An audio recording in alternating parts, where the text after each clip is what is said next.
Saviez-vous que les aides sociales en France sont en voie de disparition? Dans un contexte où le gouvernement intensifie les réformes et réduit les allocations, beaucoup s'inquiètent de l'avenir du RSA et des autres soutiens. Alors, que réserve réellement l'avenir pour ceux qui dépendent de ces aides? Explorons ensemble cette question brûlante. Sérieuse là? Donc en gros, vous êtes en train de me dire que je dois aller travailler pour toucher le RSA maintenant. Mais c'est quoi encore cette arnaque là? Monsieur, c'est la nouvelle réforme qui est entrée en vigueur le 1er janvier 2025.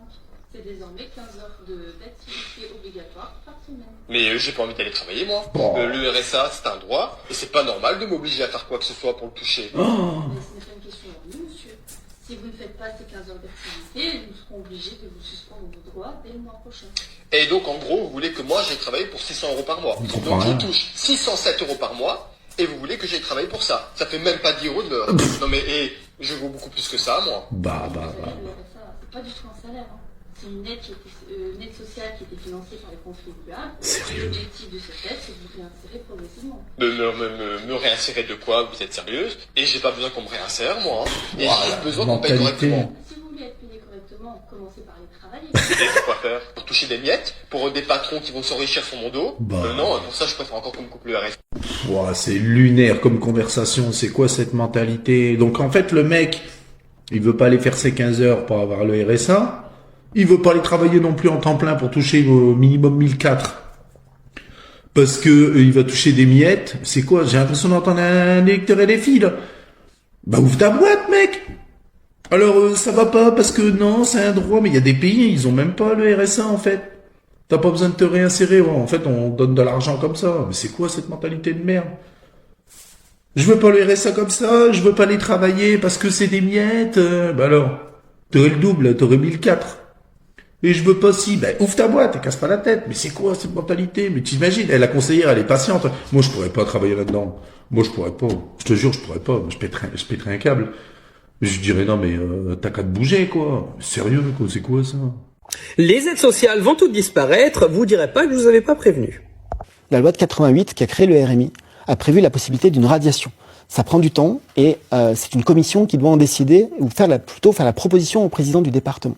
Nous souhaitons créer un deuxième niveau de sanction, moins fort, qu'on appelle la suspension, qui permet à celles et ceux qui vous suivent, qui regardent si votre contrat d'engagement, parce que tout ça ne va pas être en l'air. Il y aura un contrat d'engagement réciproque avec la définition du projet, la définition des activités, de dire vous n'avez pas joué le jeu alors qu'on vous propose quelque chose de très adapté.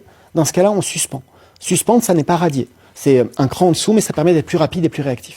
Donc là, monsieur Dussopt est en train d'expliquer qu'il va pouvoir suspendre ton RSA s'il en a envie, clairement. Donc en fait, il explique que pour aller à une résiliation du RSA, c'est trop compliqué. Donc du coup, ils se sont dit, on va le suspendre le temps d'attendre ta résiliation, en fait. Donc là, on commence par s'attaquer au RSA.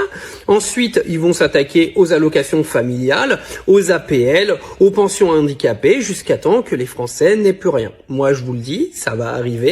Pour qu'il y ait aujourd'hui un gouvernement qui, depuis le début qu'il a repris la tête de ce pays, a réduit le nombre de mois des indemnités de chômage, menace en permanence les gens qui ne peuvent pas travailler ou qui ne vont pas travailler de leur supprimer leurs aides, c'est en train d'arriver. Le RSA va être de plus en plus limité. Le gouvernement va assumer de mettre des gens à la rue et que beaucoup d'entre vous n'aient plus aucun revenu et finissent par crever dans la rue.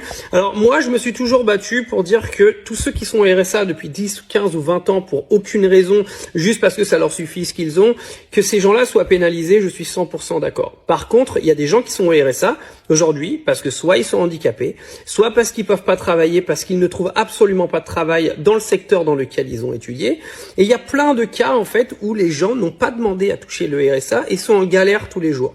Alors ce serait bien que le gouvernement en fait, ils ouvrent un petit peu les yeux sur ce qu'est la réalité en fait de ce pays aujourd'hui. Mais moi je vous dis, si aujourd'hui vous vivez des aides sociales, je commencerai à faire attention. Dans la première partie, on a entendu une critique des conditions du RSA, où certains refusent de travailler pour des aides qu'ils trouvent insuffisantes. Cela soulève des questions sur la durabilité des aides sociales et les implications pour ceux qui en dépendent vraiment. Restez avec nous pour découvrir comment les réformes en France pourraient bouleverser cet équilibre. Les aides en France, c'est bientôt terminé. Écoute bien. Peu de courriers me proposant des réductions de dépenses, mais beaucoup de courriers m'invitant à dépenser davantage pour mieux protéger les Français. Alors ce que je vous propose, monsieur le sénateur, puisque vous parlez de déni, c'est de reconnaître que, effectivement, il faut sortir de cette addiction à la dépense publique qui est la caractéristique de la France. Qu'est-ce que tu comprends derrière ce message de Bruno Le Maire? Ce qu'il faut que tu comprennes, c'est que la France a toujours été un pays qui était une sorte de pays hyper avantageux pour les gens qui bossent pas, pour les gens qui ont des petits revenus, etc. Bruno Le Maire, il t'explique que tout ça, c'est terminé. Et là, toutes les réformes que sont en train de mettre en place Gabriel Attal et sa team de dégénérés, à propos de l'assurance chômage, par exemple, la réduction des indemnités, la réduction du temps d'indemnité chômage, les réformes sur le RSA, etc., montrent aujourd'hui que la France est clairement en train de passer de l'autre côté, c'est-à-dire du côté du l'argent qui vient du gouvernement, t'en auras plus. Alors, il y en a beaucoup qui vont dire oui, c'est normal. Non, c'est pas normal. Parce qu'en fait, t'es le pays qui paye le plus de cotisations sociales au monde. C'est toi qui payes le plus de cotisations quand tu travailles. Et en fait, le fait d'avoir financé les feignasses pendant tant d'années, aujourd'hui te retombe dessus. Parce qu'au final, c'est pas ceux qui bossent pas qui vont encore être endommagés avec cette affaire. C'est justement ceux qui bossent. Alors si tu pensais que tu étais dans un cocon d'aide sociale qui était un petit peu un cocon français, tu vois, un petit peu typique, celui du cocon qui te donne des aides, qui te donne de l'APL, etc. Sache juste qu'au fur et à mesure du temps, tout ça va disparaître. Et je tiens à rappeler aux gens qu'il y a encore 3 ans de mandat pour Emmanuel Macron. Je touche le RSA de 600 € à ne rien faire. Les Français travaillent pour moi. Tous les Français bossent.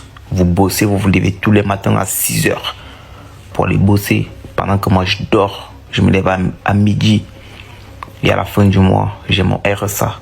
Je vis des aides, les Français travaillent pour moi. Il prétend profiter du système. L'individu se targue de profiter du système social français. Je vis des aides de la France, les Français travaillent pour moi, assure-t-il. Avant d'enchaîner, tous les Français bossent. Vous vous levez tous les matins à 6 heures pour aller bosser, pendant que moi, je dors, je me lève à midi. Et à la fin du mois, j'ai mon RSA, je touche 600 € et j'ai 300 € de la mission locale qui me paie tous les mois. Ça fait 900 €. Mon loyer coûte 500 €. J'ai des APL de 350 €. Donc en gros, je paie le loyer 150 €.